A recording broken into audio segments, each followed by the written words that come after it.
Hello Kitty Island Adventure is an iPad game that is newly released to Nintendo Switch and is also coming soon to PC. So for this one on iPad, you would pay about $7 or so to subscribe to the Apple monthly game, and then you basically get free to play access to this one and a bunch of other games like Tamagotchi Life and Disney Dreamlight and so on. Having never been into Hello Kitty before, I wasn't really expecting to like it when I first played it on iPad, but I did find myself quite enjoying it. There were some parts I didn't necessarily agree with, but hey, it was kind of free to play. So as soon as I heard it was coming out on Nintendo Switch, I immediately stopped playing it, only putting in maybe 10 or so hours. And I have been waiting and waiting to play it on Nintendo Switch, and I've also been super curious to see what changes would be made. So Hello Kitty was finally made available on Nintendo Switch just a couple of weeks ago, and I've been playing it ever since it came out. The story for this game is that you're on a plane with a bunch of the Hello Kitty fam on your way to an island for a holiday together.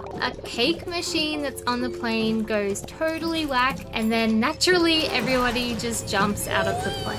You all land safely, although there are a couple of people that have been scattered across the islands. You'll come across them as you start exploring beyond the very first island. But otherwise, everyone is safe and sound. So you've all reached your holiday destination, and everyone kind of finds a place meant for them. Like Hello Kitty will find a bakery, Harumi finds the haunted area, My Melody finds a furniture store, and so on. So it's pretty obvious that this island has been built for these people. Your character will be your own custom-made avatar, where you can choose from a variety of animals and then choose different styles of each animal along with a color palette and some clothing and accessories. I wasn't super impressed by this selection just because the clothing options was basically non-existent, with everything being locked down, no accessories to start off with, and even the color options were very minimal. I would have loved to make my character a little bit more feminine, but I didn't really find any good options to fit with that. But it's still cute anyway. So starting off on this island, you have a total of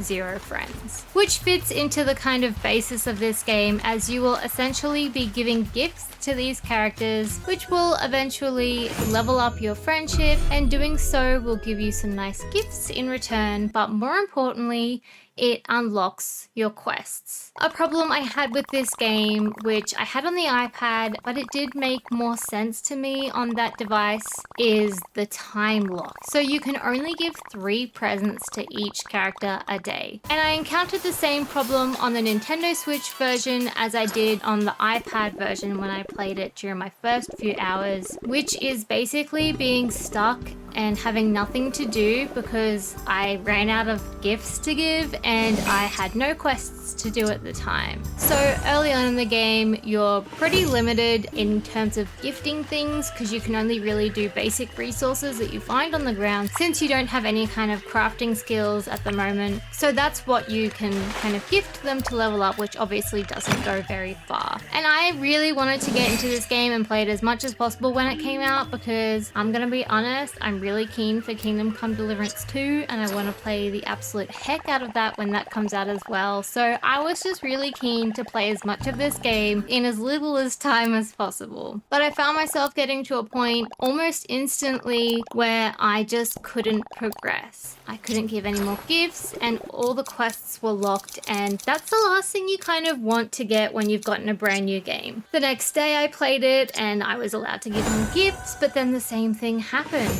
And the next day, and this happened for quite a few days before I kind of got to a point where I had some really nice items that I could craft to kind of get my friendship level to go higher more quickly, and some other kind of bouquet items that could reset the number of gifts I could get each day. So yeah, I did find that a little bit frustrating. I also thought, to be honest, that this would be removed from the Switch version as it doesn't make so much sense for this, but they didn't, they kept it. Related to this is the quests. You'll get several categories of quests from like main story, daily quests, friendship quests, tool quests, and so on. It's pretty self-explanatory. The main quests will progress the main story, tool quests will involve a tool, you get it. The variety is pretty decent. It's like helping someone deliver an item, finding an item, catching some critters, crafting, so pretty standard. Although I found all the quests, like most of them, to be quite short. It'll be like, go craft this item. Okay, you've done that? That's the end of the quest.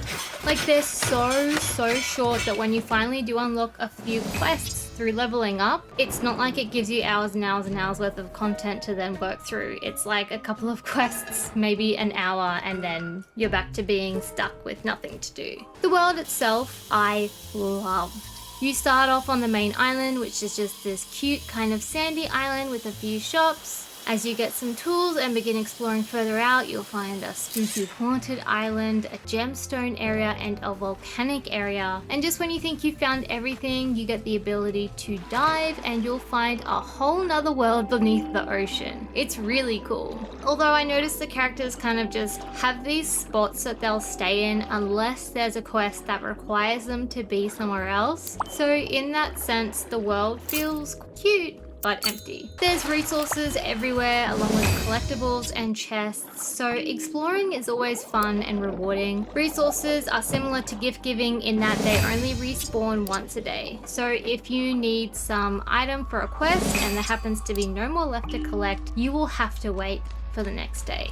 This time lock thing, again, made more sense to me on the iPad, but I never liked it on the iPad, but I kind of understood it and it didn't really bother me too much. Like, oh well, I've done all I can for the day, I'll go and play a different app, maybe Disney Dreamlight. But on the Nintendo Switch, after paying the quite large price of $60 Australian for this game, which, God, don't even get me started on that, total ripoff, but yeah, it just doesn't quite feel right. Not to say I don't enjoy the game, quite the opposite actually. I really enjoyed it and I just wanted to keep playing it, but sometimes I can't because there's just nothing to do. There's also this amazing collection system that I love. You've got an achievement section and collection system that you can track and fill out, which is in your menu. Love, love, love that. It's always one of the first things I look for in a menu section, and if I can find it, I instantly have so much more love for the game. So yeah, the only real change I noticed between iPad and Nintendo Switch is that I got my own house straight away in the Nintendo Switch version, because I do specifically remember on the iPad waiting and wondering if and when I would actually get my own home. But yeah, you do get your own home quite early on that you just fill with furniture that you collect either from purchasing it from a store, crafting it, or you get it sometimes as a gift.